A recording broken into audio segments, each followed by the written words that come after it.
मापन एवं मूल्यांकन। और ये भी ऐसा टॉपिक है जहां से आपके कम से कम 3 प्रश्न पूछे जाते हैं एग्जाम में। तो कहने का मतलब 3 और 3 6 प्रश्न हमारे मुट्ठी में होने चाहिए, किसी सूरत में गलत नहीं होने चाहिए। मापन मूल्यांकन में बहुत प्रश्न ऐसे भी होंगे जो क्वेश्चन आपके शायद जो मैं पढ़ाऊं वहां से ना होके केवल विचार, केवल आपकी सोच के आधार पर हो। उसके अंदर ये उसमें भी हो सकता है उद्देश्य वाले भाग में, लेकिन उनसे संबंधित सारे सिद्धांत यहाँ हमारे पास आ जाएंगे। लाइनें अलग हो सकती है, आपको बस इसी बात को चेक करना है कि मैं उस चीज़ को समझकर उन थ्योरीज को पकड़ पा रहा हूँ या नहीं पा रहा हूँ।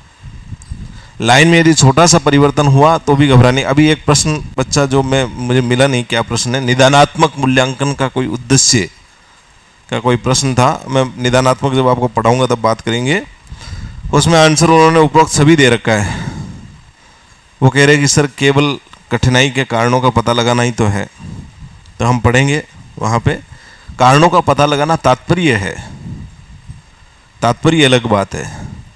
वो पूछ रहा उद्देश्य पता लगाकर हम शिक्षण प्रक्रिया में सुधार करेंगे, हम बच्चे को मतलब पाठ्यक्रम वगैरह वो सारी चीज़ें आ जाएगी, लिखी हुई है इसके अंदर। आपके उद्देश्य जो है वो बड़ा व्यापक होता है। उसके अंदर व्यापक का मतलब वो वाला नहीं, वहाँ पे तो हमने संकुचित समझ रखा था। यहाँ यही तो बात है, तकनीकी शब्दावली को सामान्य शब्दावली में समझना।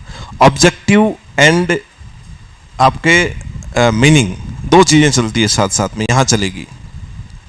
मीनिंग एग्जैक्ट होता है, कोई भी चीज़ का हो वो एग्जैक्ट होगा। निदानात्मक मूल्यांकन का तात्पर्य क्या है, तो सिर्फ इतना सा तात्पर्य है कि अधिगम में होने वाली कठिनाइयों के कारणों का पता लगाना, कारणों को दूर करना उसका तात्पर्य नहीं है।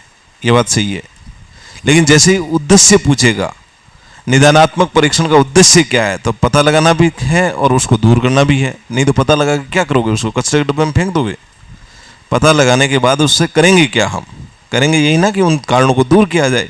तो उद्देश्य के अंदर बहुत सी चीज़ें समाहित हो जाती है। ऐसी चीज़ें हैं जो आपको, ये मेंटल एक्टिविटी है आपकी, आपको ज़्यादा से ज़्यादा इसके ऊपर वर्क करना है कि उन क्वेश्चंस को समझें, उनकी प्रकृति को समझें, और समझ के आधार पर जब आप उत्तर देंगे तो ये 2 चैप्टर ऐसे हैं जहाँ से एक भी प्रश्न आपका गलत नहीं होगा।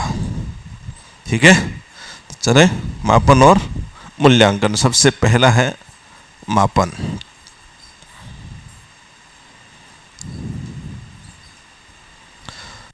मापन का मतलब क्या है? मापन से तात्पर्य है कि किसी चीज को संख्या प्रदान करना या अंक प्रदान करना।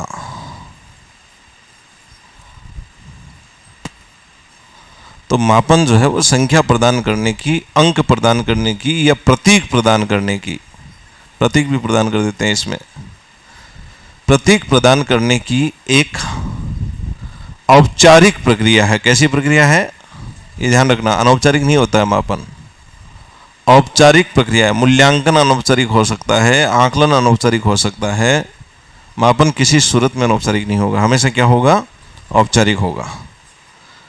तो संख्या प्रदान करने या प्रतीक प्रदान करने की एक औपचारिक प्रक्रिया है जो कि मूल्यांकन का एक भाग है। मूल्यांकन का एक क्या है, भाग है। ठीक है, मूल्यांकन का एक छोटा सा भाग है मापन। जैसे उद्देश्य लक्ष्य का एक भाग है, वैसे ही मापन मूल्यांकन का एक भाग है। अब यहाँ औपचारिक शब्द आया आपके सामने। औपचारिक है, अनौपचारिक है, क्यों है औपचारिक? औपचारिक का मतलब क्या है, कोई बताएगा?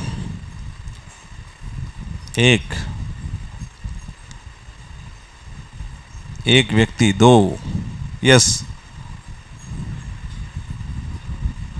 क्या बोल रहे हो? जिसमें समय और स्थान निश्चित हो। मतलब समय जरूरी थोड़ी है। मेरा मन किया आज मैं आपका एक मूल्यांकन करूं, मापन के माध्यम से करूंगा, मतलब सही है, ठीक है, बट एग्जैक्ट आप नहीं बोल पा रहे हैं। औपचारिक का मतलब यह है कि जो निश्चित व स्वीकृत नियमों के अनुसार हो रहे हो। अब उसके अंदर कुछ भी हो सकता है, निश्चित समय स्थान जरूरी नहीं है। जैसे मान लो एक एग्जाम्पल है, मोदी जी जो है अमेरिका जब जाते हैं, यूएसए वगैरह जाते हैं, वहाँ पे राष्ट्रपति से उनकी मुलाकात होती है। तो जो राष्ट्रपति से वो मुलाकात होगी सरकारी, एक तो वैसे ही डिनर कर रहे हैं, वो बात अलग है। जो सरकारी मुलाकात होगी उसमें यहाँ से एजेंडा तय होगा, उसके अंदर यहाँ से बातें तय होगी कि मोदी जी आपको सिर्फ इन इन बातों पर बात करनी है, वहाँ पे मन की बात नहीं करनी है। तो ऐसे में मोदी जी के और बाइडेन के बीच में जो वार्ता हो रही है, आता है ना, मोदी जी और बाइडेन के बीच में औपचारिक वार्ता हुई, वो औपचारिक थी।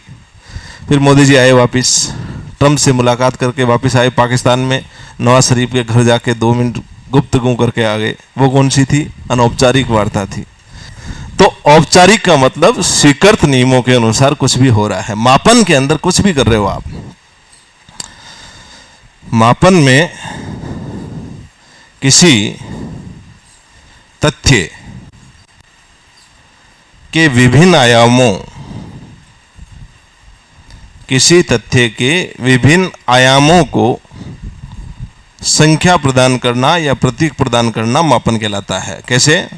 जैसे एक तथ्य है व्यक्ति, इसके 2 आयामों की बात करते हैं, एक इसकी ऊंचाई और एक इसका वजन। तो इसको हमने संख्या प्रदान की, इसकी ऊंचाई जो है वो 6 फीट है, इसका जो वजन है वो 90 किलोग्राम है।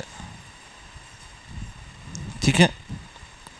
किसी भी तथ्य के विभिन्न आयामों को संख्या प्रदान करना या अंक प्रदान करना या प्रतीक प्रदान करना ही क्या कहलाता है? मापन कहलाता है। यहाँ पे जो ये 6 फीट 90 किलोग्राम कुछ भी आ रहा है, इनको मापने के लिए हमारे पास कुछ स्वीकृत नियम है ना। ऐसे नहीं मापेंगे कि हाँ ठीक है, दिख रहा है, ठीक 6 फीट के आसपास है, लिख दो भाई 6 फीट। एक हमारे पास स्केल होगी, एक हमारे पास मीटर होगा, जो भी होगा उसके माध्यम से, उसमें भी निश्चित नियम होंगे कि ये 1 इंच होगा, ये इसके अंदर इतने इंचों से ये फिट बनेगा।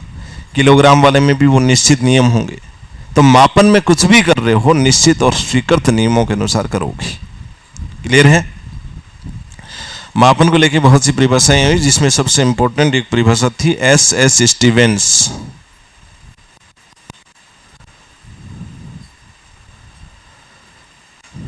एस स्टीवेंस साहब कहते हैं स्वीकृत नियमों के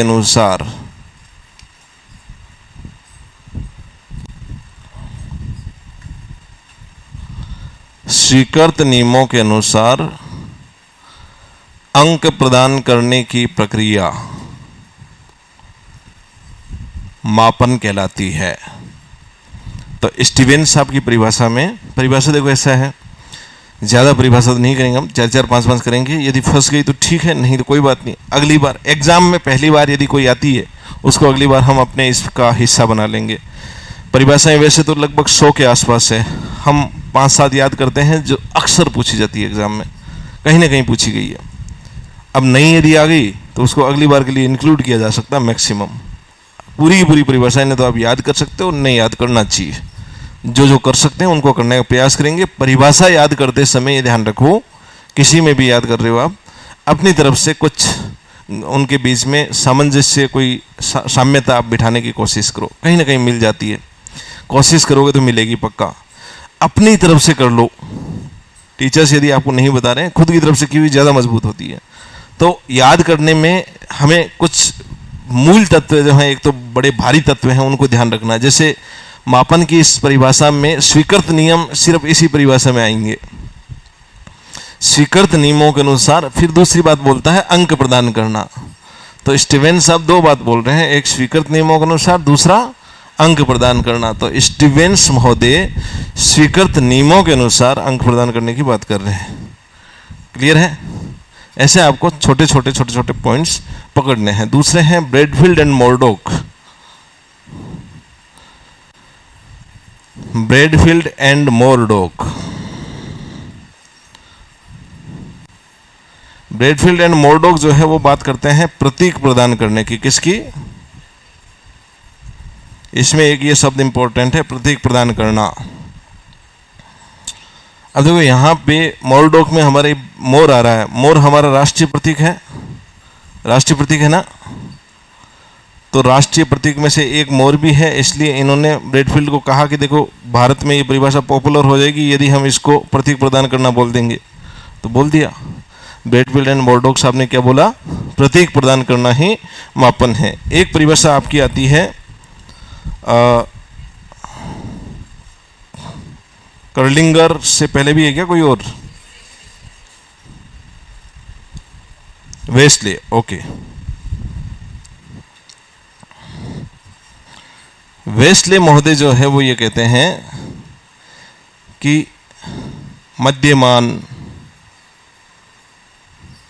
औसत, प्रतिशत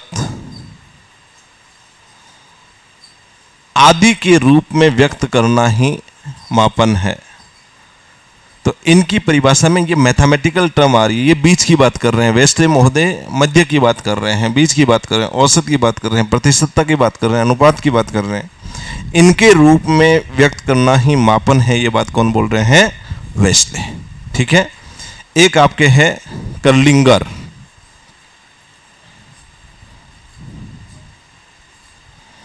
कर्लिंगर साहब कह रहे हैं वस्तुओं तथा घटनाओं को संख्या प्रदान करना ही मापन है। तो करगिल जैसा लग रहा है आपको? थोड़ा थोड़ा।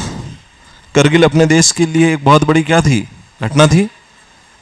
वो युद्ध नहीं था, वो अपने आप में उसको युद्ध की श्रेणी में लिया ही नहीं जाता है, वो बहुत बड़ी घटना थी। तो घटनाओं के बारे में बात कर ली कौन से महोदय ने? कर्लिंगर ने। 4 परिभाषाएं जो आपको थोड़ी सी याद रहनी चाहिए, बाकी 2-3 और है, वो पढ़ना चाहो तो पढ़ लेना। सामान्यतः मापन से परिभाषा आती नहीं है, अभी तक तो कभी आई नहीं है। तो जब अभी तक नहीं आई है, लगभग कभी आती भी नहीं है। मूल्यांकन से जरूर परिभाषा आती है। एक मूल्यांकन की परिभाषा वो हम जरूर 4 जगहों से परिभाषा आती है। मूल्यांकन, निदानात्मक परीक्षण, उपचारात्मक शिक्षण और एक उपलब्धि परीक्षण। इन चारों की कोई ना कोई का नाम देके पूछी जा सकती है, यहाँ से नहीं पूछी जाती। फिर भी देख लो, ये 4 तो ध्यान रहनी चाहिए। सबसे पहले कौन थे? एस स्टीवेंस साहब क्या बोल रहे हैं? स्वीकृत नियमों के अनुसार अंक प्रदान करना ही मापन है। उसके बाद हमने किसकी बात की थी? Bradfield and Murdoch. ये किसकी बात कर रहे हैं? प्रतीक प्रदान करने की। फिर किसकी? वेस्ले, बीच की बात कर रहे हैं। किसकी कर रहे हैं? मध्यमान, औसत, प्रतिशतता, अनुपात आदि के रूप में व्यक्त करना ही मापन है। और अंतिम कौन थे? कर्लिंगर। क्या बोल रहे हैं? वस्तुओं तथा घटनाओं को संख्या प्रदान करना ही मापन है। ये बात कौन बोल रहे हैं? कर्लिंगर महोदय। ठीक है।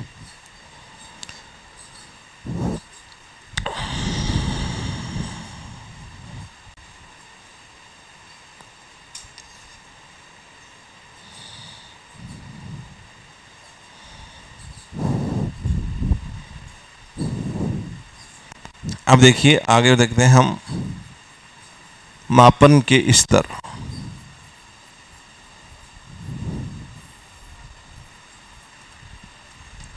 एस स्टीवेंस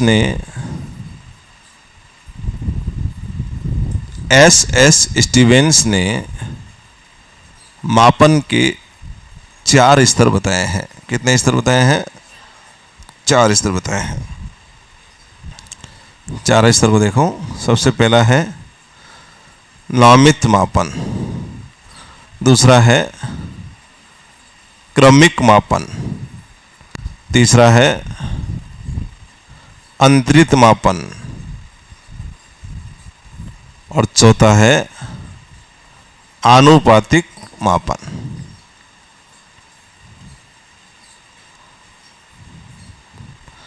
नामित मापन, क्रमिक मापन, अंतरित मापन और आनुपातिक मापन। क्या है ये? नामित मापन नाम से ही पता है आपको, ऐसा मापन जिसमें सिर्फ क्या प्रदान किया जाता है? नाम प्रदान किया जाता है और कुछ नहीं। ठीक है। नाम प्रदान किया जाता है, जैसे कि आपको नाम प्रदान कर रखा है 2nd ग्रेड मैथ्स बैच, ये मापन हो गया बस। 2nd ग्रेड मैथ्स बैच, जैसे बीएससी, बीकॉम, बीए कॉलेज में ये नाम प्रदान कर दिया जाता है। तो इस प्रकार से एक ग्रुप को नाम प्रदान करना ही मापन है। ये कौन सा हो गया? नामित। नामित मापन में जब इस प्रकार का नाम प्रदान किया जाता है तो सीधी सी बात है, ये सबसे कम परिष्कृत मापन होगा ना, सबसे कमजोर श्रेणी का मापन होगा, कम परिष्कृत मापन हुआ है। ओके। इस मापन में गणितीय संक्रियाएं क्या क्या हो सकती है बताओ देखें। इसको बंद कर दो। जब मैं पढ़ा रहा हूँ उस समय किताब में मत देखा करो, आधी चीज़ आपके दिमाग में वहाँ रहेगी कि ये यहाँ क्यों चल रहा है, यहाँ क्यों नहीं चल रहा। इसको बाद में जब मैं कहूँ तो किताब खोल लो, अदरवाइज किताब बंद रहनी चाहिए। खुद से भी तो सोचो ना। बताओ गणितीय संक्रियाएं क्या क्या हो सकती है। कला वर्ग में से विज्ञान वर्ग को घटा सकते हो, जोड़ सकते हो? नहीं। तो गणितीय संक्रियाएं होती नहीं है, इसमें कोई भी गणितीय संक्रिया नहीं होती है। क्लियर है? दूसरा है क्रमिक मापन, इससे थोड़ा सा ऊपर का मापन है। क्रमिक मापन में हम क्या प्रदान करते हैं? क्रम प्रदान करेंगे। जैसे आपकी फर्स्ट रैंक है, सेकंड रैंक है, औसत है, श्रेष्ठ है, इस प्रकार से जो क्रम प्रदान करते हैं वो कौन सा मापन हुआ? क्रमिक मापन। क्रमिक मापन में कौन कौन सी संक्रियाएं हो सकती है? सेकंड रैंक में से फर्स्ट रैंक को घटा सकते हो? नहीं ना। थर्ड रैंक में से फर्स्ट रैंक घटा सकते हो? नहीं। तो फिर कौन सी गणितीय संक्रिया हो गई? से बड़ा और से छोटा। फर्स्ट जो है वो सेकंड से बड़ा होगा, थर्ड जो है वो सेकंड से छोटा होगा, औसत जो है वो श्रेष्ठ से छोटा होगा, औसत जो है वो पिछड़े से बड़ा होगा। तो गणितीय संक्रियाएं दो ही प्रकार की होगी, वो कौन कौन सी? से बड़ा और से छोटा। क्लियर है यहाँ? ओके। अंतरित मापन। अंतरित मापन में मापन करते समय जो अंकों के बीच का अंतराल है वो समान रहता है, समान अंतराल है। इसको मैं समझाऊंगा नहीं आपको गहराई से, इसके पीछे की कहानी बहुत बड़ी है, एक क्लास लग जाएगी अपने आप में उसको समझाऊंगा। तो आप तो सिंपल सा जो मैं याद करने के दृष्टिकोण से बताऊंगा, जो कि गलत है। मैं जो बता रहा हूँ वो सिद्धांत गलत है, वो सिद्धांत एक्चुअल में ठीक नहीं है, लेकिन फिर भी हमें तो याद करना है तो याद कर लो। वो सिद्धांत आपसे ज़िंदगी में कभी नहीं पूछेगा कहीं पे भी। तो थ्योरी आप मत समझना कि सर आपको समझ आएगी भी नहीं, कहीं भी जाके भी कहीं नहीं आएगी। मुझे भी कम से कम 24 घंटे लगे थे इसको समझने में, तो दिक्कत वैसे भी नहीं है। यदि मैं आपको बताता नहीं तो आप उसको बिल्कुल हमेशा हमेशा के लिए सत्य मान लेते, जबकि वो सत्य है नहीं जो मैं बता रहा हूँ आपको। लेकिन चूंकि हमारे एग्जाम में ये प्रश्न आ जाए तो हमें पता रहना चाहिए।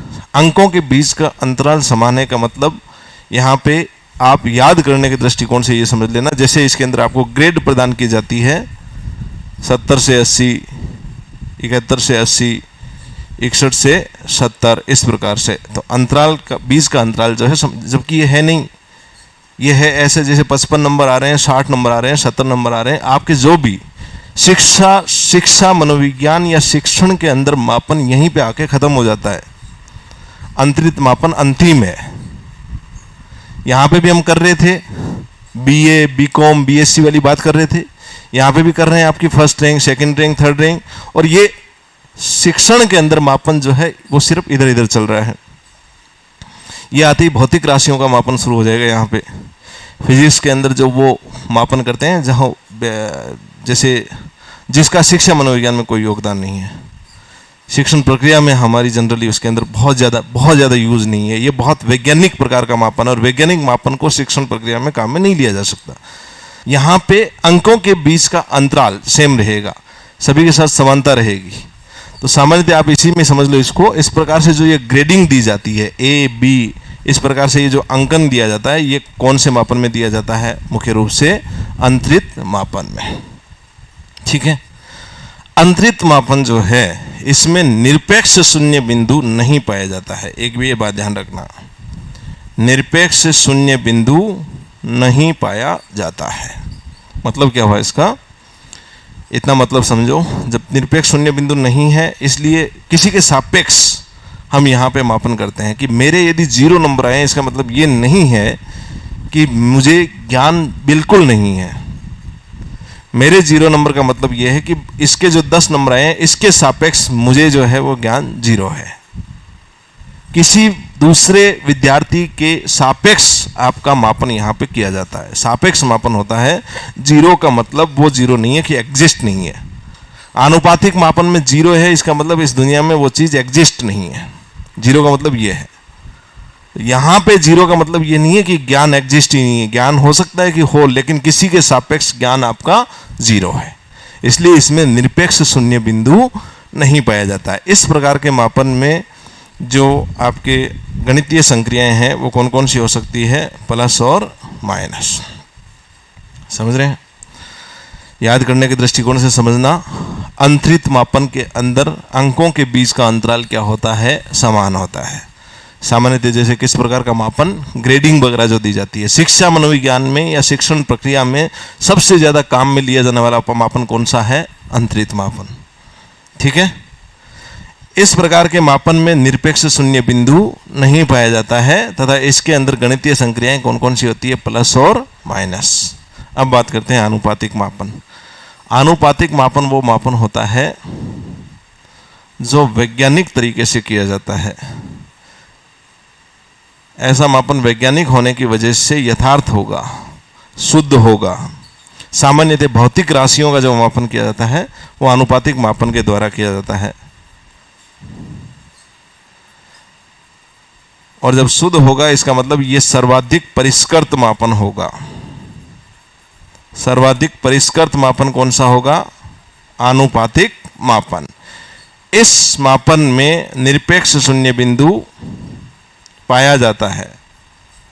निरपेक्ष शून्य बिंदु पाया जाता है तथा इसके अंदर सभी प्रकार की प्लस माइनस गुणा भाग सभी प्रकार की गणितीय संक्रियाएं संभव है। ठीक है। स्टीवेन साहब ने मापन के कितने स्तर बताए हैं? 4।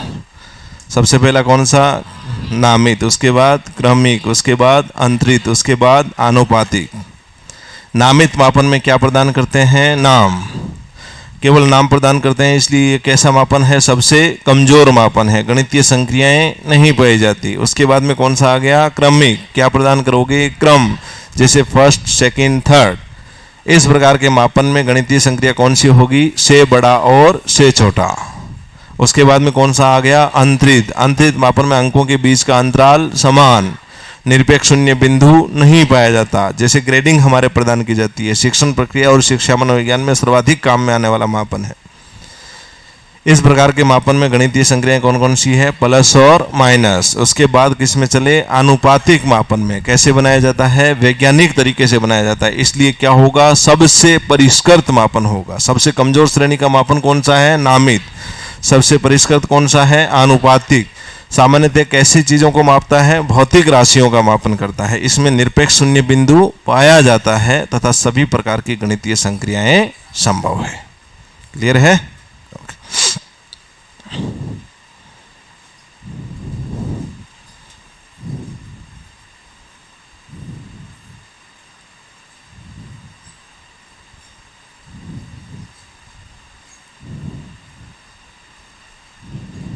अब देखो मापन के कार्य, सबसे पहला है साफल्य बताना, निदान करना और भविष्यवाणी करना। 3 मुख्य कार्य माने जाते हैं।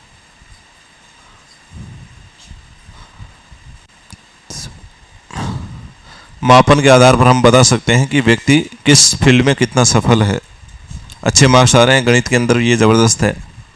गणित में 90 नंबर आ रहे हैं, इसका मतलब गणित में गजब है। इतिहास में 90 आ रहे हैं, इसका मतलब इतिहास में ज़बरदस्त है। तो किसी फील्ड के संबंध में उसकी सफलता के बारे में बता सकते हैं कि वो कितना आगे जाके सफल होगा या कितना वर्तमान में सफल है। यदि अंक कम है तो हम निदान की बात करेंगे यहाँ पे। यदि किसी के मापन से नंबर कम प्राप्त हो रहे हैं तो हमें ये पता चलेगा कि यहाँ इसके अधिगम में कठिनाई है। अधिगम में कठिनाई है तो कठिनाई के कारणों को जानने का फिर हमें प्रयास करना पड़ेगा। तो मापन का कार्य ये भी है कि उससे पता चल जाएगा कि किस व्यक्ति के अंकों में कमी है, उसके आधार पर उसका निदान किया जा सके और निदान के आधार पर आगे क्या किया जा सके, उसका उपचार किया जा सके। मापन के आधार पर हम भविष्यवाणी कर सकते हैं कि कौन सा व्यक्ति किस फील्ड में क्या करके क्या करेगा, कितना कितना काम करेगा। यदि मापन में उसके अच्छे अंक प्राप्त हो रहे हैं, हर चीज़ अच्छी आ रही है, तो इसका मतलब भविष्य में वो इंजीनियर बन सकता है, डॉक्टर बन सकता है। तो वो जो भी भविष्यवाणी आप कर सकते हैं वो इसके माध्यम से कर सकते। और भी छोटे मोटे बहुत से कार्य हैं, ये आप अपने आप कर लोगे। अगला हम देखते हैं दूसरा पार्ट, आकलन, असेसमेंट। इंपॉर्टेंट है, वेरी इंपॉर्टेंट है। असेसमेंट का मतलब है सूचनाओं का संकलन और ये सूचनाओं का संकलन इसलिए किया जाता है ताकि क्या किया जा सके, किसी के बारे में निर्णय प्रदान किया जा सके, ये ध्यान रखना। लेकिन मूल जो तात्पर्य है वो क्या है, आकलन का सूचनाओं का संकलन। विद्यार्थी के संबंध में निर्णय प्रदान करने के लिए उसके संबंध में सूचनाओं को एकत्रित करना या सूचनाओं का संकलन करना ही क्या कहलाता है, आकलन के लिए। प्रश्न पूछा हुआ है कि विद्यार्थियों के संदर्भ में निर्णय प्रदान करने के लिए सूचनाओं का एकत्रण करना क्या कहलाता है, मापन, मूल्यांकन, आकलन, उपरोक्त सभी। तो क्या होगा आंसर इसका, आकलन, केवल आकलन होगा, उपरोक्त सभी नहीं होगा। ठीक है, आकलन का मूल मतलब यही है कि सूचनाओं का संकलन करना। अब देखिए, ये जो आकलन हम करेंगे, सूचनाओं का संकलन जो हम करेंगे, उसके बहुत से प्रकार हैं, बहुत अलग अलग तरीके हैं। तो आकलन के जब विभिन्न प्रकार आप समझोगे तो सारी चीजें समझ पाओगे। सबसे पहला है आधार रेखा आकलन। चीजें समझने वाली शुरू हो रही है, पूरी तरीके से ध्यान देना है यहाँ पे। आधार रेखा आकलन, अंग्रेजी में बोलते हैं इसको बेस लाइन असेसमेंट। इसका दूसरा नाम है स्थापन आकलन, स्थापन आकलन या नियोजन आकलन, प्लेसमेंट असेसमेंट। स्थापन आकलन या नियोजन आकलन यानी कि प्लेसमेंट असेसमेंट। मतलब क्या है इसका, समझो इसको। आकलन का मतलब पूरी शिक्षण प्रक्रिया के दौरान विद्यार्थी के संबंध में हमें सूचनाओं का संकलन करना है। कैसे करते हैं सूचनाओं का संकलन? सबसे पहले बच्चा जब स्कूल में आता है, वो एडमिशन ले रहा है, तो उस समय हमें इस बात को जानना है कि बच्चे का अधिगम स्तर कितना है, कितना बच्चे को ज्ञान है। क्या वो तीसरी क्लास में हम उसको बिठा रहे हैं, क्या उसको दूसरी क्लास तक का ज्ञान पूरा है ताकि वो तीसरी क्लास के शिक्षण को आराम से ग्रहण कर सके? ऐसा करते हैं ना। यदि उसको दूसरी क्लास तक का भी ज्ञान नहीं है, बेसिक नॉलेज भी नहीं है, तो हम कोशिश करते हैं कि उसको या तो पहले 15-20 दिन का शिक्षण करवाया जाए, उसके बाद में तीसरी क्लास में बिठाया जाए, या फिर उसको हम उनके गार्जियंस को हम बोलते हैं कि बच्चे को हो सकता है एक बार आप दूसरी क्लास में बिठा लो, आगे यदि वो कर पाएगा तो फिर हम उसको 3rd या 4th क्लास में एक क्लास अप करके बिठा देंगे। ऐसा जनरली ऐसा एक प्रैक्टिकल एस्पेक्ट है ये। आप प्राइवेट स्कूल में जाते हो तो यही होता है। अच्छा, बच्चे के अधिगम स्तर को पहले जानना जरूरी है। यदि आप नहीं जानेंगे तो हम क्या करेंगे, जैसे मान लो 8वीं क्लास में या 5वीं क्लास में, 4थी क्लास में बच्चा आया है, हमने उस कक्षा के स्तर से अधिगम करवाना शुरू करवा दिया, बच्चे का स्तर उतना है नहीं, तो वो किसी सूरत में इस लर्निंग गैप को पूरा नहीं कर पाएगा, तो वो सीख नहीं पाएगा, क्योंकि उसको इसके बीच का जो नॉलेज है वो नहीं है, बीच का जो लर्निंग गैप है वो पूरा नहीं है। वो सीख नहीं पाएगा तो उसको आगे के शिक्षण करवाने का और उसके आगे के मूल्यांकन या आकलन करने का कोई औचित्य नहीं है। तो ऐसे में बच्चे के बेस को जानने के लिए, उसके आधार को जानने के लिए कि वो है क्या, वो है कितना, उसके शिक्षण प्रक्रिया शुरू होने से पहले, शिक्षण प्रक्रिया शुरू होने से पहले बच्चे के अधिगम स्तर को जानने के लिए जो आकलन किया जाता है, अधिगम स्तर को जानने के लिए जो आकलन किया जाता है वो कौन सा है? आधार रेखा आकलन या स्थापन आकलन। यदि हमें पता चला कि बच्चे का अधिगम स्तर ठीक है तो हम उस क्लास में उस बच्चे को क्या कर देंगे? स्थापित। उस क्लास में उस बच्चे को क्या कर देंगे? नियोजित, क्योंकि हमने जान लिया है कि बच्चे का आधार कैसा है, ठीक है, नाम ही है सब कुछ। तो आधार रेखा आकलन बच्चे का आधार जानने के लिए किया जाता है ताकि उस क्लास में बच्चे को स्थापित किया जा सके, नियोजित किया जा सके, उसका प्लेस जो है वो सुनिश्चित किया जा सके। इसलिए क्या बोलते हैं इसको? Placement assessment. ओके, ठीक है। अब देखिए, जिन कक्षाओं में CCE चलता है, हमारे यहाँ पे राजस्थान में 1 से 5 की सभी स्कूल जो सरकारी स्कूल है उनमें CCE चलता है। CCE जिनमें चल रहा है उसके अंदर मान लो एक स्कूल है ये और एक स्कूल है ये। इस स्कूल में बच्चा पढ़ रहा है 4थी क्लास में और उसके 70% अंक आए हैं, और ये स्कूल CCE के तहत संचालित है और ये भी स्कूल CCE के तहत संचालित है।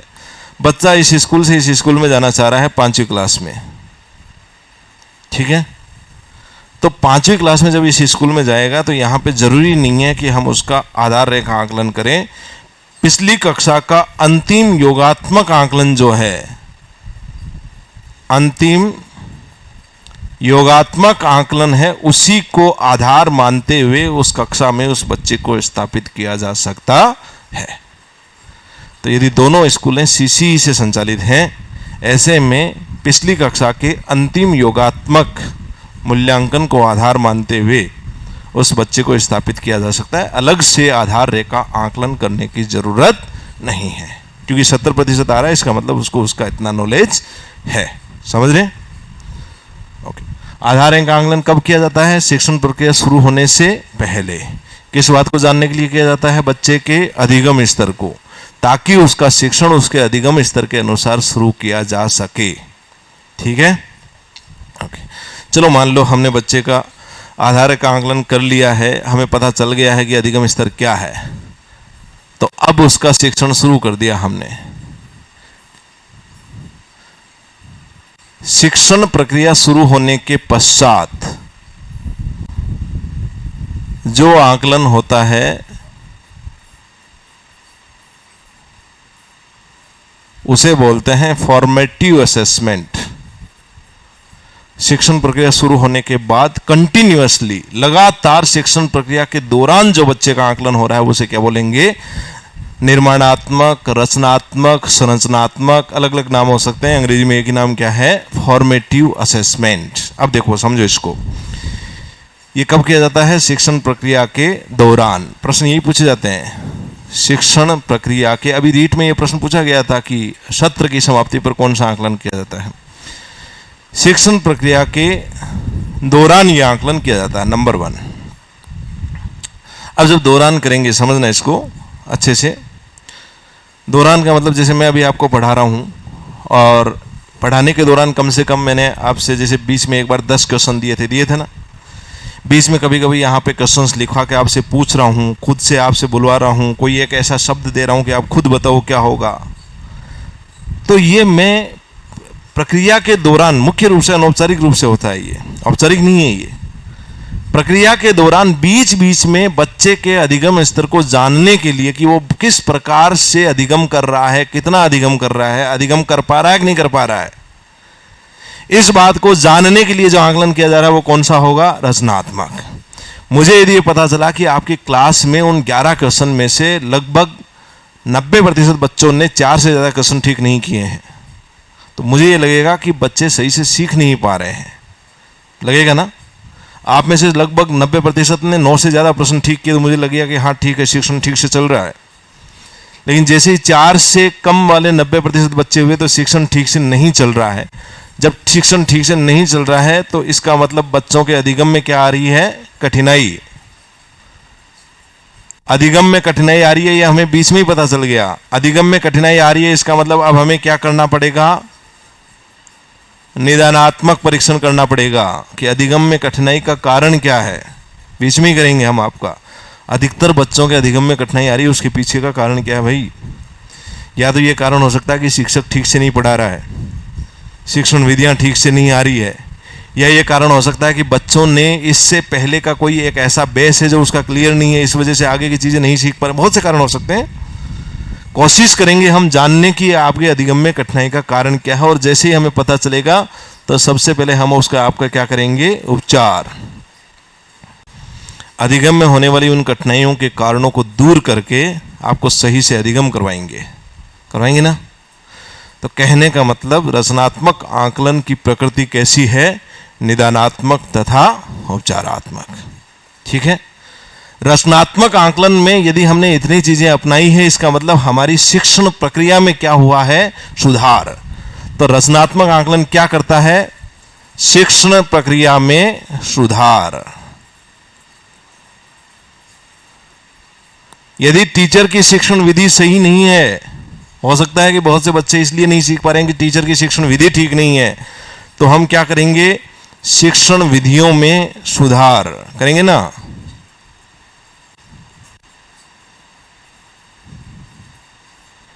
देखो, ये सब इसलिए किया जा रहा है ताकि बच्चों को अधिगम हो, ताकि बच्चे सीखें। बच्चों का निर्माण हो, कंस्ट्रक्शन हो, फॉर्मेशन हो उनका, इसीलिए किया जा रहा है ना, बीच में किया जा रहा है। यदि हमें बीच में ही पता चल गया कि एक तो हम आपको पढ़ाते रहता, मैं चुपचाप आप पढ़ते रहते, मैं बोलता कोई बीच में क्वेश्चन नहीं पूछेगा, मैं भी नहीं पूछूंगा, लास्ट के अंदर मैं सब कुछ पढ़ा के चला गया, फिर एक पेन पेपर जो आपका टेस्ट हुआ उसमें आगे कुछ के 30% आ रहे हैं, कुछ के 70 आ रहे हैं, 60 आ रहे हैं, हमें कोई मतलब नहीं है उससे, क्या वो शिक्षण प्रक्रिया प्रभावी है? नहीं। उस शिक्षण प्रक्रिया में केंद्र में कौन है? शिक्षक। विद्यार्थी की भूमिका क्या है? 0। यहां पे बीच बीच में आपसे मैं प्रश्न पूछ रहा हूं, बीच बीच में आपसे मैं इंटरेक्शन कर रहा हूं, आपकी तरफ से भी मान लो कोई प्रश्न आ रहा है तो उसको ले रहा हूं, कोशिश करूंगा कि आपको नहीं समझ में आ रहा है तो क्यों नहीं आ रहा है। ये इस प्रकार की शिक्षण प्रक्रिया चल रही है। किस प्रकार के आंकलन में? रचनात्मक आंकलन में। इसका मतलब इसके केंद्र में क्या हुआ? विद्यार्थी। कौन हो गया केंद्र में? विद्यार्थी। विद्यार्थी के द्वारा हमें तुरंत क्या मिल रहा है? फीडबैक, कि बच्चा सीख पा रहा है कि नहीं सीख पा रहा है, बच्चा समझ पा रहा है कि नहीं समझ पा रहा है, सही से प्रक्रिया चल रही है कि नहीं चल रही है। और फीडबैक के आधार पर हम शिक्षण की प्रक्रिया और शिक्षण की विधियों में क्या करेंगे? सुधार। ठीक है, इसलिए ये सबसे महत्वपूर्ण आंकलन माना जाता है। हमारी राष्ट्रीय शिक्षा नीति 2020 ये कहती है कि आंकलन की प्रक्रिया को योगात्मक के बजाय ज़्यादा से ज़्यादा क्या किया जाए? रचनात्मक किया जाए, निर्माणात्मक किया जाए। शिक्षण प्रक्रिया के दौरान ज़्यादा से ज़्यादा बच्चों का आंकलन किया जाए। और सेनेटरी महोदय ने इस आंकलन को इसी वजह से क्या बोला है? सेनेटरी महोदय ने रचनात्मक आंकलन को सूक्ष्म आंकलन की संज्ञा दी है। सूक्ष्म का मतलब क्या हुआ? छोटा आंकलन है। बताओ देंगे, इतने इतने जबरदस्त आंकलन को सूक्ष्म आंकलन कैसे बोल दिया?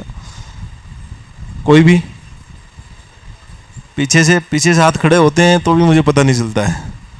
कोई है बताएगा इसको? भाई इतना अच्छा आंकलन है, सेनेटरी साहब को क्या दिमाग में आई कि उसको सूक्ष्म आंकलन बोला? 1-2 बता रहे हैं आगे वाले तो, और कोई? हाँ, अब की बार 20 में से आया, बताओ देखें। गहन, ठीक है,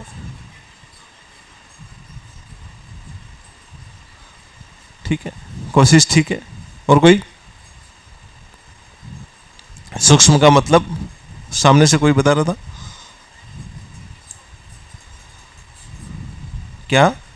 हाँ बताओ बताओ, कोई दिक्कत? Best, very good, very good, बहुत बढ़िया। इन्होंने बताया कि बच्चे की छोटी से छोटी बात का आंकलन करता है, ये माइक्रो लेवल पर जाकर आंकलन कर रहा है। मोटा मोटा आंकलन नहीं कर रहा है कि बच्चा क्या है। बच्चा नहीं सीख पा रहा है तो क्यों नहीं सीख पा रहा है, इस बात का भी आंकलन कर रहा है। कौन से बच्चे सीख पा रहे हैं, कौन से नहीं सीख पा रहे हैं, कितना सीख पा रहे हैं, कितना नहीं सीख पा रहे हैं, शिक्षण विधि में दिक्कत है, कहां दिक्कत है। तो एकदम वो कहते हैं ना, चीर फाड़ करके छोटा सा छोटा आंकलन उसका कर रहा है। ये माइक्रो लेवल पर जाकर आंकलन कर रहा है, इसलिए इसको बोला जाता है सूक्ष्म आंकलन या माइक्रो असेसमेंट। और जो योगात्मक आंकलन है उसको सेनेटरी महोदय ने क्या बोला है? Macro assessment. वो कहते हैं मोटा मोटा आंकलन हो रहा है बच्चे का। तो मैक्रो शब्द भारी नहीं होता है। माइक्रो इकोनॉमिक्स जो होती है वो ज़्यादा प्रभावी इकोनॉमिक्स होती है। मैक्रो का मतलब मोटे मोटे रूप से पूरे देश की इकोनॉमिक्स क्या है। माइक्रो का मतलब गहराई से इकोनॉमिक्स के एक एक बिंदुओं को समझना। समझते हैं? तो रचनात्मक आंकलन को सेनेटरी महोदय ने सूक्ष्म आंकलन की संज्ञा दी। बताओ देखिए, रचनात्मक आंकलन कब किया जाता है? शिक्षण प्रक्रिया के दौरान किया जाता है। इसके अंदर इसकी प्रकृति कैसी है? निदानात्मक। प्रकृति कैसी है? उपचारात्मक। इसमें बच्चों से क्या प्राप्त हो रहा है? फीडबैक।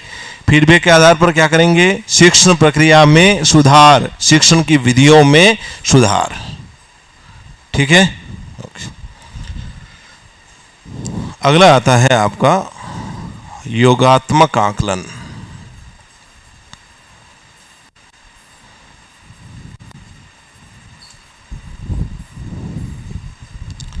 योगात्मक आंकलन को संकलनात्मक आंकलन भी बोल देते हैं। बहुत से नाम आ सकते हैं, अंग्रेजी में एक ही नाम आएगा, समेटिव असेसमेंट।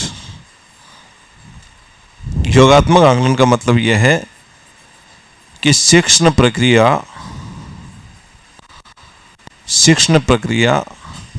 समाप्त होने के पश्चात समाप्त होने के पश्चात। अब शिक्षण प्रक्रिया 3 रूप से समाप्त होती है, देखो ध्यान रखना। जैसे मान लो मैं आपको मापन मूल्यांकन की और ये 2 यूनिट पढ़ाने के लिए आया हुआ हूँ, तो मैं इकाई आपको पढ़ा के पूरा चला गया, तो एक कब हो सकता है? ये इकाई की समाप्ति पर, ठीक है।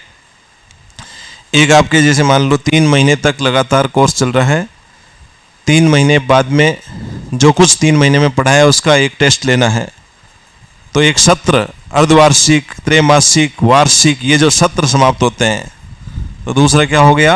सत्र की समाप्ति पर, ठीक है। और तीसरा है पाठ्यक्रम, पूरा पाठ्यक्रम हो गया पाठ्यक्रम की समाप्ति पर। तीनों में शिक्षण प्रक्रिया समाप्त हो रही है किसी न किसी रूप में। तो इकाई की समाप्ति पर या सत्र की समाप्ति पर या पाठ्यक्रम की समाप्ति पर हमें इस बात को जानना है कि बच्चे ने कितना अधिगम किया है, बच्चे ने क्या सीखा है, जो हमने उसे पढ़ाया है उसके द्वारा उसने क्या सीखा है। क्या सीखा है इस बात का आकलन कौन सा है? योगात्मक। बच्चा क्या सीख रहा है इस बात का आकलन कौन सा है? रचनात्मक। समझ रहे हैं? तो ये आकलन कब किया जाता है? इकाई की समाप्ति पर। कब किया जाता है? सत्र की समाप्ति पर। कब किया जाता है? पाठ्यक्रम की समाप्ति पर। एक प्रश्न पूछा हुआ है, अर्धवार्षिक परीक्षा जो है वो किस प्रकार का आकलन होगा? कैसा होगा? योगात्मक। वार्षिक परीक्षा कैसा होगा? योगात्मक, ठीक है। योगात्मक आकलन मुख्य रूप से परंपरागत आकलन होता है। योगात्मक आकलन के अंदर हमें शिक्षण विधियों में सुधार करने के अवसर नहीं मिलते ना। हमने बच्चों को पूरे साल भर पढ़ाया, अंत में एक परीक्षण ले लिया। इसके अंदर हमें इसके अंदर व्यापकता नहीं होती है। व्यापकता किस बात की नहीं होती है? बच्चों को अवसरों की व्यापकता नहीं मिलती। कोई एक दिन बच्चे का खराब हो सकता है, उस दिन हो सकता है वो बीमार हो, इस वजह से नंबर ठीक नहीं आए, लेकिन हमने तो कह दिया कि नहीं ये बच्चा होशियार नहीं है, इसका जो है वो श्रेणी ठीक नहीं है, क्योंकि इसके टेस्ट में नंबर ठीक नहीं आए। तो योगात्मक आकलन में बच्चे को अवसर प्रदान नहीं किया जाता। मूल्यांकन का अवसर जब नहीं मिले, रचनात्मक में 20 में पूछते रहते हैं, एक दिन वो नहीं बताएगा, दूसरे दिन बताएगा, 5वें दिन बताएगा, तब हमें पता चलेगा नहीं बच्चा होशियार है। तो बच्चे के बारे में वास्तविक स्थितियां हमें पता चलती रहती। इसीलिए सामान्यतः जितने भी प्रकार के आयोग हैं उन सभी ने ये कहा है कि योगात्मक आकलन को कम किया जाए। बाह्य परीक्षा जो होती है वो पूरी कौन सी होती है? योगात्मक आकलन वाली होती है। बाह्य परीक्षाओं को कम किया जाए, आंतरिक जांचों को बढ़ाया जाए। ये सभी आयोगों की एक रिपोर्ट है, ठीक है। योगात्मक आकलन में एक चीज ध्यान रखना, आपके पास शब्द आएंगे, मैं अभी देखो लिख रहा हूं, बताओ देखें। शिक्षा प्राप्ति का आकलन, प्रश्न ऐसे ही पूछा जाएगा। अधिगम का आकलन, शैक्षणिक उत्पादन का आकलन, बताओ शिक्षा प्राप्ति का आकलन कौन सा आकलन होगा? योगात्मक है या रचनात्मक है? रचनात्मक है। कितनी शिक्षा प्राप्त की है इस बात का आकलन क्या होगा? योगात्मक है। नाम से देखो, शिक्षा प्राप्ति का आकलन योगात्मक होगा। अधिगम का आकलन, बच्चे ने कितना अधिगम किया है इस बात का आकलन क्या होगा? यह भी क्या होगा? योगात्मक होगा। शैक्षणिक उत्पादन का आकलन, जो हमने पढ़ाया उससे एक्चुअल में बच्चों को कितना प्रोडक्शन हुआ है, कुल मिला के बच्चे ने कितना सीखा है इस बात का आकलन क्या होगा? योगात्मक। इसके अलग अलग नाम हो सकते हैं, कैसे ही पूछ सकता है आपसे। कहीं पे भी ये नहीं लग रहा है ना कि शिक्षण प्रक्रिया के दौरान हो रहा है, कहीं लग रहा है कि इन शब्दों में नहीं लग रहा है ना। शिक्षा प्राप्ति का यानी कि शिक्षा पूरी होने के पश्चात कितनी शिक्षा प्राप्त की है। अधिगम का यानी कि पूरा पढ़ाने के बाद बच्चे ने कितना अधिगम किया है। अधिगम के लिए यदि आता तो क्या हो जाता? रचनात्मक। ये भी समझाऊंगा अभी। फिर कह रहा है शैक्षणिक उत्पादन, यानी कि शिक्षा पूरी होने के बाद कितना उत्पादन हुआ है। ऐसे शब्द अलग अलग तरीके से आपके सामने आ सकते हैं। आपको तो सिर्फ ये देखना है कि शिक्षण प्रक्रिया समाप्त हो रही है या नहीं हो रही है। कर लोगे? चलो एक कथन है, सेनेटरी महोदय ने इसको क्या बोला है, वृहत आकलन की संज्ञा दी है। एक कथन है रॉबर्ट स्टेक का, बहुत फेमस कथन है। रॉबर्ट स्टेक साहब कहते हैं कि रसोइया जब सूप चखता है, रसोइया जब सूप चखता है तो यह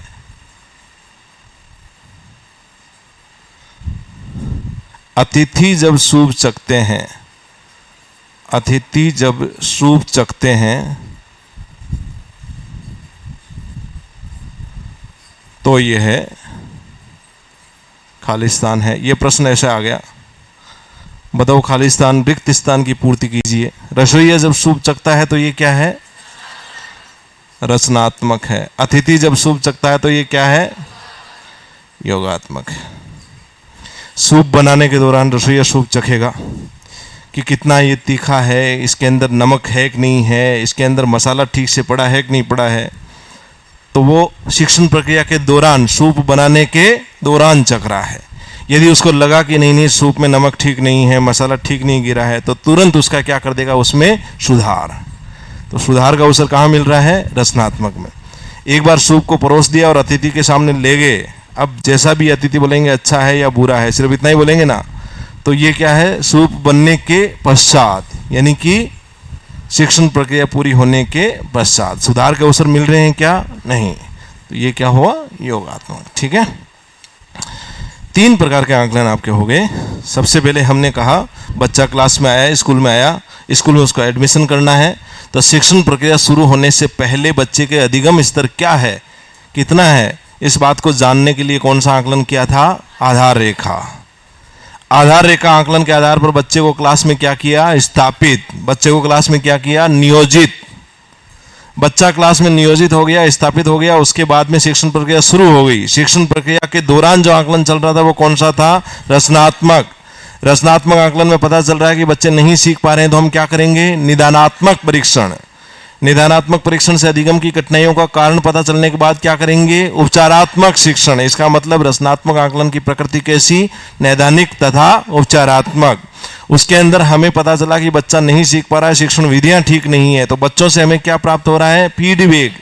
फीडबैक के आधार पर क्या करेंगे, शिक्षण विधियों में सुधार, शिक्षण की प्रक्रिया में सुधार। उसके बाद शिक्षण प्रक्रिया पूरी हो गई, इकाई की समाप्ति पर, सत्र की समाप्ति पर या पाठ्यक्रम की समाप्ति पर जो आकलन करते हैं उसे क्या बोलते हैं, योगात्मक आकलन। योगात्मक आकलन किसका आकलन है, शिक्षा प्राप्ति का आकलन, शैक्षणिक उत्पादन का आकलन, अधिगम का आकलन।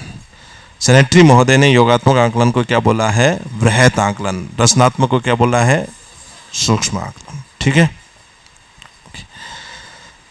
और अंतिम आकलन आपका है वो है नैदानिक। इसको अलग से पढ़ेंगे हम। नैदानिक का मतलब ये होता है कि अधिगम में होने वाली कठिनाइयों के कारणों का पता करना। अधिगम में होने वाली कठिनाइयों के कारणों को जानना, कारणों को जानना, ये ध्यान रखना। नैदानिक का समझा देता हूं, यही एक मतलब समझा देता हूं, समझो, शब्दों के अर्थ समझना बहुत जरूरी है। निदान जो है, नैदानिक, डायग्नोस, आप देखते हैं ना, डायग्नोस्टिक सेंटर ऐसे लिखा हुआ होता है, डायग्नोस्टिक सेंटर, ये इसका इंग्लिश नाम है। देखो, जब डॉक्टर के पास एक बच्चा जाता है, एक व्यक्ति जाता है कि पेट में दर्द हो रहा है, एक प्रश्न आया हुआ, मैं प्रश्न बताता हूं, पहले उसका बताओ आप आंसर क्या होगा, उसके बाद देखते हैं। प्रश्न एग्जाम में पूछा हुआ है, चिकित्सात्मक शिक्षण, चिकित्सात्मक शिक्षण से तात्पर्य है, ऑप्शन ए निदान, ऑप्शन बी उपचार, ऑप्शन सी ए व बी दोनों, ऑप्शन डी कोई नहीं। अभी तो पूछ रहा हूं, ऑप्शन ए के पक्ष में कितने लोग हैं, हाथ खड़े करना। कोई नहीं है। ऑप्शन बी, लंबे हाथ खड़े करो, देखिए अच्छी बात है। ऑप्शन सी के पक्ष में हाथ खड़े करो, भारी मात्रा है। तो ये जो प्रश्न पूछा गया था उसके अंदर आंसर आपका क्या था? बी, उपचार, केवल उपचार। कैसे समझो इसको? देखिए, नैदानिक का मतलब क्या है? एक व्यक्ति के पेट में दर्द होता है, वो डॉक्टर के पास जाता है, डॉक्टर साहब दर्द हो रहा है, तो डॉक्टर उसको कहता है कि दर्द क्या है, वो किस वजह से हो रहा है, पहले इसको जानना जरूरी है। डॉक्टर उसके जांच लिखता है कि आप एक काम करो, डायग्नोस्टिक सेंटर पे जाओ और एक जांच करवा के आओ कि पेट में दर्द होने का कारण क्या है। तो ये यहाँ से जाता है व्यक्ति डायग्नोस्टिक सेंटर पे जाके और जांच करवाता है। ये सिर्फ जांच करके ये बताता है कि आपके पेट में दर्द का कारण पथरी है, इतना बताता है, इतना ही बताता है। वो वहाँ इलाज थोड़ी कर रहा है, आपका नहीं कर रहा ना। निदान शब्द, निदान अंग्रेजी शब्द डायग्नोसिस, डायग्नोस्टिक सेंटर पे सिर्फ इतना पता चलता है कि पेट में दर्द का कारण क्या है। फिर से ये डॉक्टर के पास आता है, डॉक्टर को दिखाता है कि सर ये दर्द का कारण ये है, देख लो। तो पथरी का डॉक्टर अब क्या कर रहा है? उपचार कर रहा है, इलाज कर रहा है। तो डॉक्टर साहब क्या करते हैं? उपचार। डायग्नोस्टिक सेंटर पे क्या होता है? निदान। ऐसे ही हमारे शिक्षण में अधिगम्य कठिनाई आ रही है, तो सबसे पहले अधिगम्य कठिनाई आने का कारण क्या है? कारणों का यदि पता लगा रहे हैं तो वो कौन सा परीक्षण हुआ? नैदानिक। जैसे ही हमें कारणों का पता चला कि इस वजह से अधिगम्य कठिनाई आ रही है, तो उन कारणों को दूर करने के लिए जो शिक्षण प्रदान किया जाता है वो क्या है? उपचारात्मक शिक्षण। हमेशा ध्यान रखना, नैदानिक हमेशा परीक्षण होता है, शिक्षण नहीं होता है। उपचारात्मक हमेशा क्या होगा? शिक्षण होगा, परीक्षण नहीं होगा। प्रश्न आपसे पूछा गया था, चिकित्सात्मक शिक्षण जो है वो किसको बोला जाएगा? तो नैदानिक तो परीक्षण था, ये नहीं है। उपचारात्मक शिक्षण बिल्कुल है। ए वे बी हो नहीं सकते, ये तो वैसे ही नहीं हो सकता। कितना सिंपल सा क्वेश्चन था। यही प्रश्न इस बार आपके पूछा था। तात्पर्य की जब बात करेगा नैदान, हम निदानात्मक और उपचारात्मक को आगे विस्तार से पढ़ेंगे तब बात करेंगे। तात्पर्य की जब भी बात आएगी तो सिंपल सा एक ही तात्पर्य है, अधिगम में होने वाली कठिनाइयों के कारणों का पता करना, बस। कारणों को दूर करना ये नैदानिक परीक्षण का तात्पर्य नहीं है। ये किसका तात्पर्य है? उपचारात्मक शिक्षण का। ओके, चलिए, ये आपके आकलन के प्रकार पूरे हुए। अब इन्हीं के साथ हम पढ़ लेते हैं आकलन के प्रतिमान। इनको समझना ये बहुत गहरे हैं। सबसे पहला प्रतिमान है अधिगम का आकलन। अधिगम का आकलन। दूसरा है अधिगम के लिए आकलन। अधिगम के लिए आकलन। तीसरा है अधिगम के रूप में आकलन। के रूप में आकलन। और चौथा है अधिगम में आकलन। Assessment of learning, assessment for learning, assessment as learning, assessment in learning. ये चार प्रकार के अधिगम के प्रतिमान, आकलन के प्रतिमान हैं। अधिगम का आकलन, अधिगम के लिए आकलन, अधिगम के रूप में आकलन और अधिगम में आकलन। समझो इनको क्या है। सबसे पहला आकलन, जैसे नाम से, इनमें नाम में है सब कुछ नाम में है। अधिगम का आकलन करना है, हमें इस बात का आकलन करना है कि बच्चे ने कितना अधिगम किया है, बच्चे ने क्या सीखा है, इस बात का आकलन करना है। यानी कि किसका आकलन करना है? बच्चे के अधिगम का आकलन करना है। तो अधिगम का आकलन करोगे कब होगा? वो शिक्षण प्रक्रिया के दौरान होगा? नहीं होगा ना। कब होगा? शिक्षण प्रक्रिया की समाप्ति पर। तो ये आकलन कब होगा? शिक्षण प्रक्रिया की समाप्ति पर। शिक्षण प्रक्रिया की समाप्ति के पश्चात बच्चे ने कितना अधिगम किया है, इस बात का आकलन। बच्चे ने क्या सीखा है, इस बात का आकलन। बच्चे के अधिगम का आकलन। जोर देके नाम के ऊपर। ओके, जब शिक्षण प्रक्रिया की समाप्ति पर करेंगे तो ये किस आकलन के सदृश हो जाएगा? योगात्मक के। तो प्रश्न पूछा जाए यदि अधिगम का आकलन को अन्य किस नाम से जाना जाता है? योगात्मक के।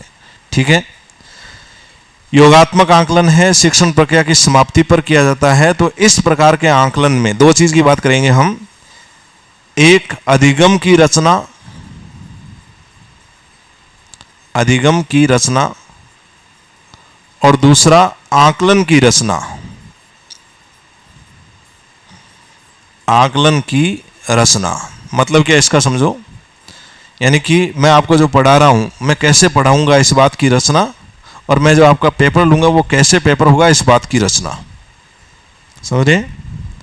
आपको पढ़ाने का मेरा तरीका क्या होगा, मैं किस आधार पे पढ़ाऊंगा, मैं कैसे कैसे पढ़ाऊंगा, मेरे द्वारा ये अधिगम की रचना की जाएगी ना। आपका पेपर कैसा होगा, आपके प्रश्न पत्र कैसा होगा, इन दोनों के अंदर किसकी भूमिका सर्वाधिक रहेगी? किसकी रहेगी? अरे शिक्षक की रहेगी ना, या विद्यार्थियों की रहेगी? शिक्षक। आपको कैसे पढ़ाना चाहिए उसको निर्धारित कौन करेगा? मैं।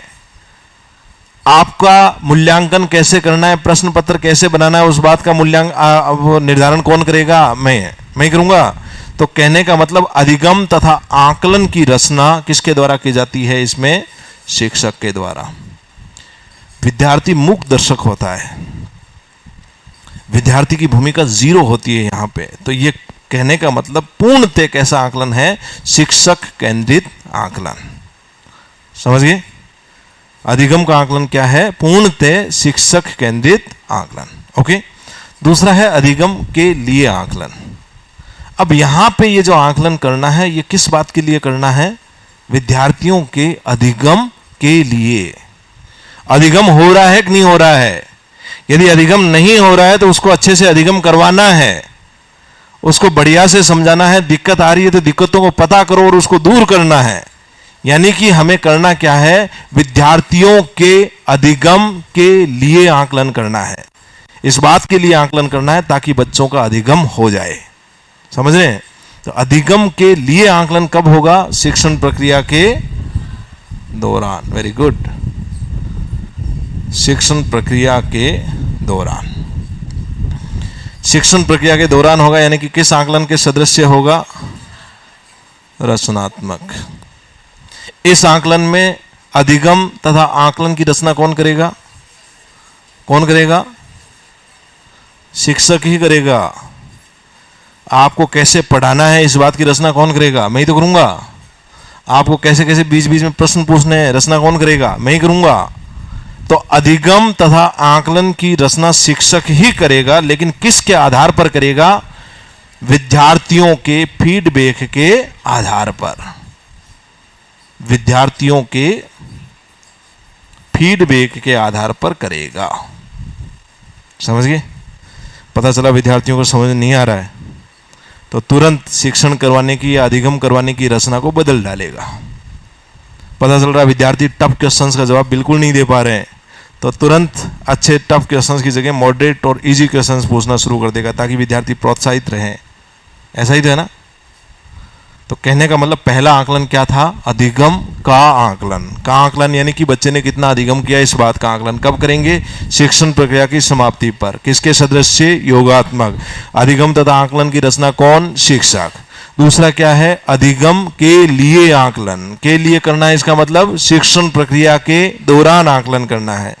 किसके सदृश से? रचनात्मक के। अधिगम तथा आकलन की रचना करेगा कौन? शिक्षक। लेकिन किसके आधार पर? विद्यार्थी के फीडबैक के आधार पर। ओके। हमारी राष्ट्रीय शिक्षा नीति 2020 ये कहती है कि आकलन की प्रक्रिया को अधिगम का आकलन की जगह अधिगम के लिए आकलन करना चाहिए।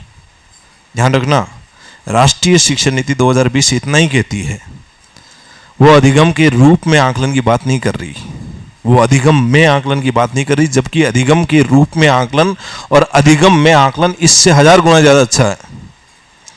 तो वो इनकी बात क्यों नहीं कर रही? वो इसकी बात इसलिए नहीं कर रही क्योंकि हमारी भारतीय शिक्षा व्यवस्था अभी इतनी मजबूत नहीं है, अभी हमारे पास संसाधन इतने अच्छे नहीं है, अभी हमारे शिक्षक इतने प्रशिक्षित नहीं हैं, अभी हमारी शिक्षण प्रक्रिया इतनी मजबूत नहीं है कि हम अधिगम के रूप में आकलन को लागू कर सकें। अधिगम के रूप में आकलन तो इतना जबरदस्त है, यदि आपको सही तरीके से समझ में आ गया तो आप कल से कोचिंग आना बंद कर दोगे कि ये तो अपना आप ही कर लेंगे हम, इसलिए इसको ढंग से नहीं समझाएंगे आपको। समझे? चलो, अधिगम के रूप में आकलन समझ थे, जैसे हम आरएस वगैरह की तैयारी करते थे ऐसे ही करते थे। एक बार कोचिंग बच्चा सब करता है, लेकिन आरएस जैसे एग्जाम की जब तैयारी करता है तो केवल कोचिंग से कुछ नहीं होता है, तो वहां पे आपको इस प्रकार के आकलन प्रक्रियाओं को अपनाना पड़ता है। इसके अंदर आकलन करना अधिगम के रूप में खुद का ही आकलन करना है, शब्दों में ही है सब कुछ, ध्यान रखना। पहला अधिगम का आकलन करना है, यानी कि शिक्षण प्रक्रिया की समाप्ति पर। दूसरा अधिगम के लिए आकलन करना है ताकि अधिगम अच्छे से हो, यानी शिक्षण प्रक्रिया के दौरान। तीसरा अधिगम के रूप में खुद का ही आकलन करना है, अधिगम करते जाओ और उसके रूप में आकलन करते जाओ। कैसे होगा ये? इसके अंदर एक छोटा सा, जैसे जनरली इसका जो कॉन्सेप्ट विद्यार्थियों के लिए लाया गया है स्कूल के लिए, उसमें यह है कि एक छोटा ग्रुप होगा, विद्यार्थियों का एक छोटा ग्रुप होगा, प्रशिक्षित शिक्षक होगा, 20-25 का ग्रुप है, उसको टुकड़ों में बांटा जाएगा, 5-5, 6-6 के टुकड़ों में बांट दिया। तो इसके अंदर मुख्य रूप से जो अधिगम करवाया जाता है वो सह अधिगम होता है, पीयर लर्निंग होती है। कौन सी होती है?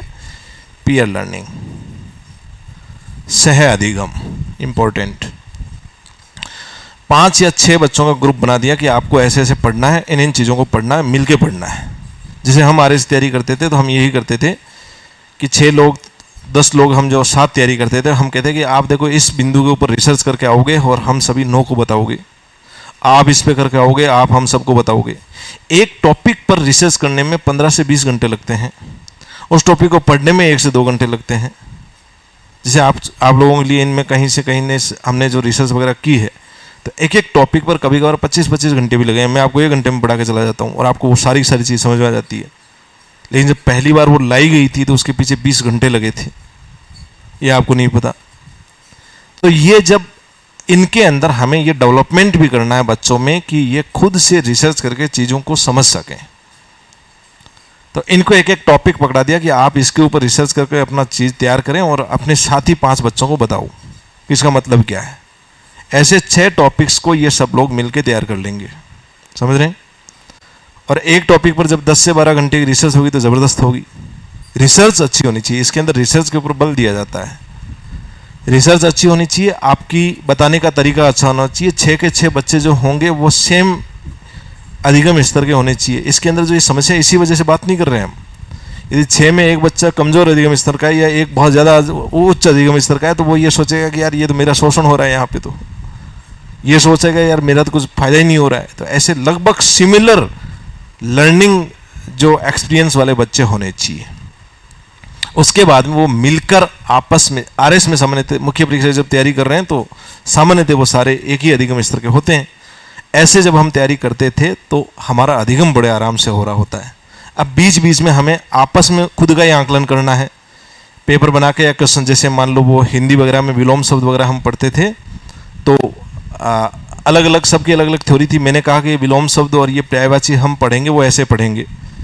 हमने कुछ पेजेस लिए और उनकी फ़ोटोकॉपी करवाई और हमेशा अपने जेब में रखते थे। जब भी जहाँ भी बैठते थे हमने उसको याद करना है और जहाँ भी मौका मिला कोई एक आदमी सबसे पूछेगा और पूछ पूछ के उसके बारे में हम इस प्रकार से तैयारी करते थे। तो वो जब बीच यहाँ हम बैठे हैं 5 लोगों से मैं पूछूंगा कि इसका बताओ, तुम इसका बताओ, तुम इसका बताओ, तुम इसका बताओ। तो सह अधिगम होने के साथ साथ आकलन क्या हो रहा है? सह आकलन, अपने सहपाठियों का आकलन कर रहे हो आप। अच्छा, सह आकलन के साथ साथ बच्चा ये भी देख रहा है कि यार इसको इतना आ रहा है, मेरे को तो यही नहीं आ रहा है, इसको इतना आ रहा है, मुझे तो यही नहीं पता। तो खुद का मूल्यांकन भी वो लगातार कर रहा है ना। जब आप इसको पूछ रहे हो, इसको आ गया, उसको नहीं आया, तो उसको तुरंत लगेगा कि यार गड़बड़े कहीं ना कहीं, मुझे ये चीज़ आनी चाहिए थी। तो सह मूल्यांकन होने के साथ साथ बच्चे का कौन सा मूल्यांकन हो रहा है? स्वयं मूल्यांकन। अधिगम के रूप में आकलन में अधिगम क्या होगा? सह अधिगम। सह अधिगम होगा तो इसके अंदर आकलन क्या होगा? Peer assessment. सह आकलन होने के साथ साथ क्या होगा? स्वयं आकलन। अधिगम के रूप में खुद का ही आकलन, स्वयं आकलन।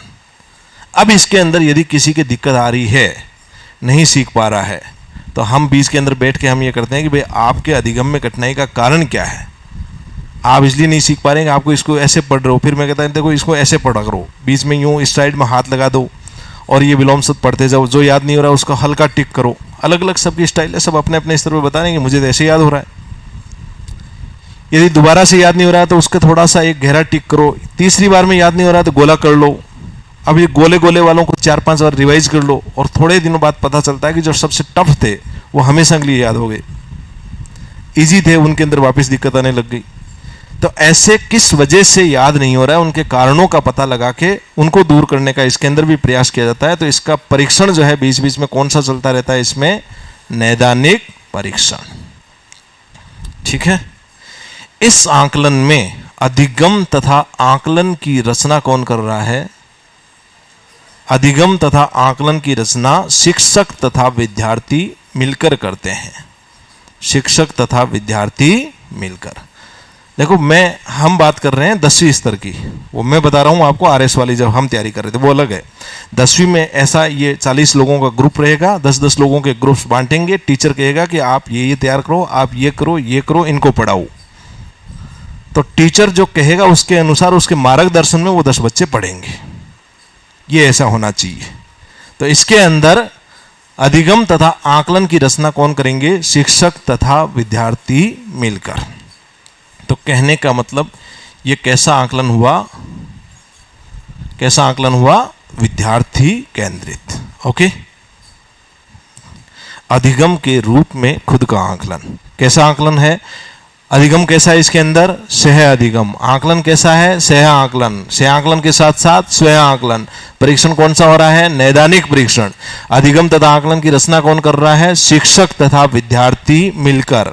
तो कुल मिला के किस प्रकार की प्रकृति हुई इसकी? विद्यार्थी केंद्रित। अगला देखो, अगला इतना खतरनाक है, आज तक बहुत से लोगों को समझ नहीं आया कि ये है क्या।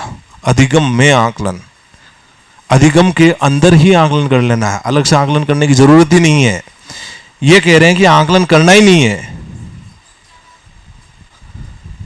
मतलब उपचारात्मक तो साथ साथ हो ही जाएगा। प्रकृति आपसे पूछी जाती है, नैदानिक प्रकृति होगी, नैदानिक के साथ उपचारात्मक अटैच्ड रहती है। ठीक है। अब देखिए इसमें क्या है कि आकलन करना ही नहीं है। यहां तो कह रहे हैं कि खुद का आकलन करो, सहपाठियों का आकलन करो, यहां कह रहे हैं आकलन करो ही मत। किस बात की जरूरत है आकलन करने की?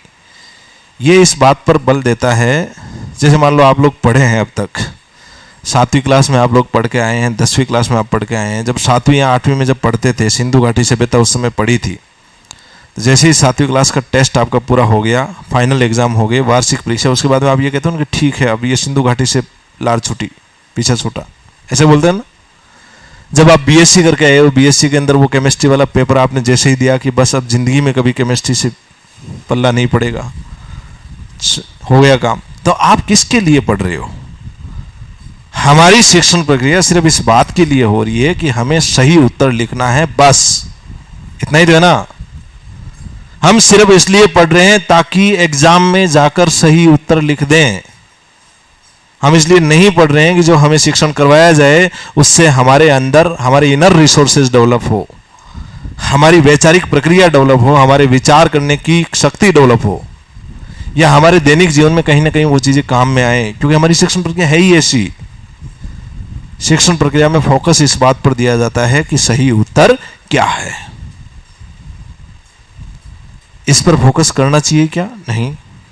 सही उत्तर क्या है? मैंने सही उत्तर लिख दिया, उसके बाद में भाड़ में जाए जो मेरी पढ़ाई हुई। हम कहते हैं कि ये केमिस्ट्री वगैरह क्यों पढ़ते हैं हम? ये सही बात करते हैं क्योंकि हमारी मूल्यांकन की प्रक्रिया ही ऐसी है जो हमें ये बताती है कि आपको सिर्फ इसलिए पढ़ना है। अधिगम में आकलन जो है वो शिक्षण की प्रक्रिया के फोकस को सही उत्तर की बजाय किसकी तरफ ले जाती है? उपयोगी प्रश्न पर। यह प्रश्न पूछा जाता है,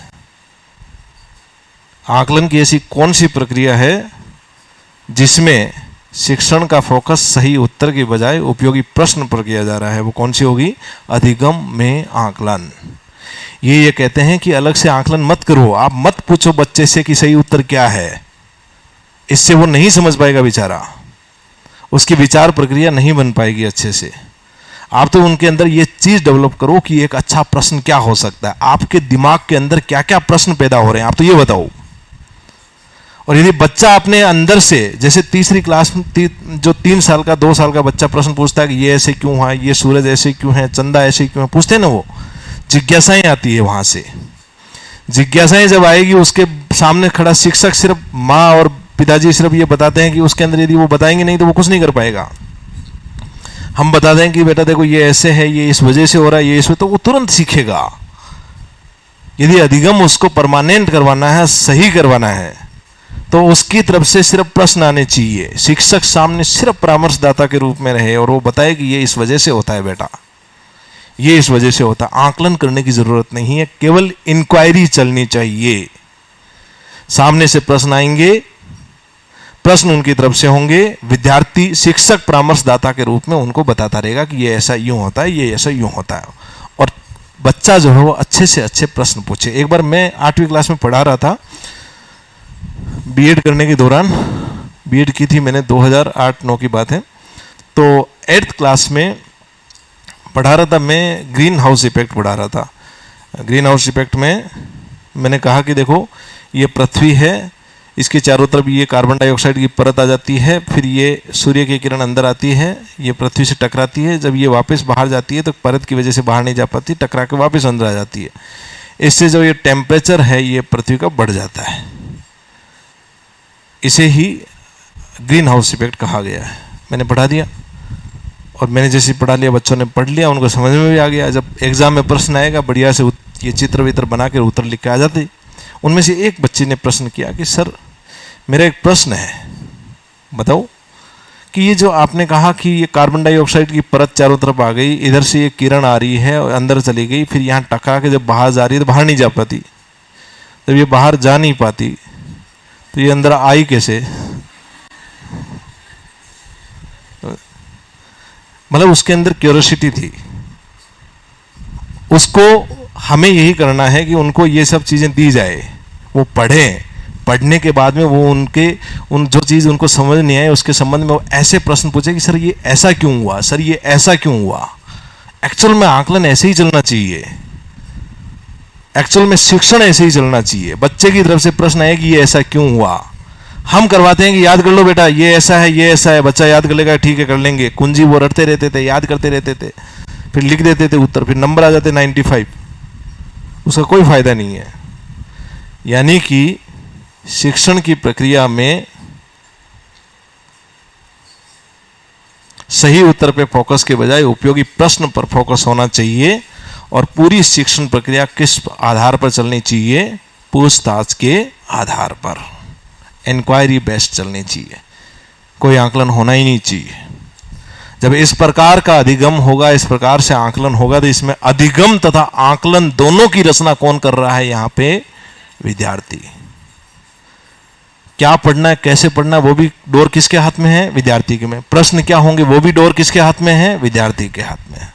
तो ये पूर्णतः क्या हो गया? विद्यार्थी केंद्रित आकलन, पूर्णतः विद्यार्थी केंद्रित आकलन। ये आपके आकलन के 4 प्रतिमान हुए।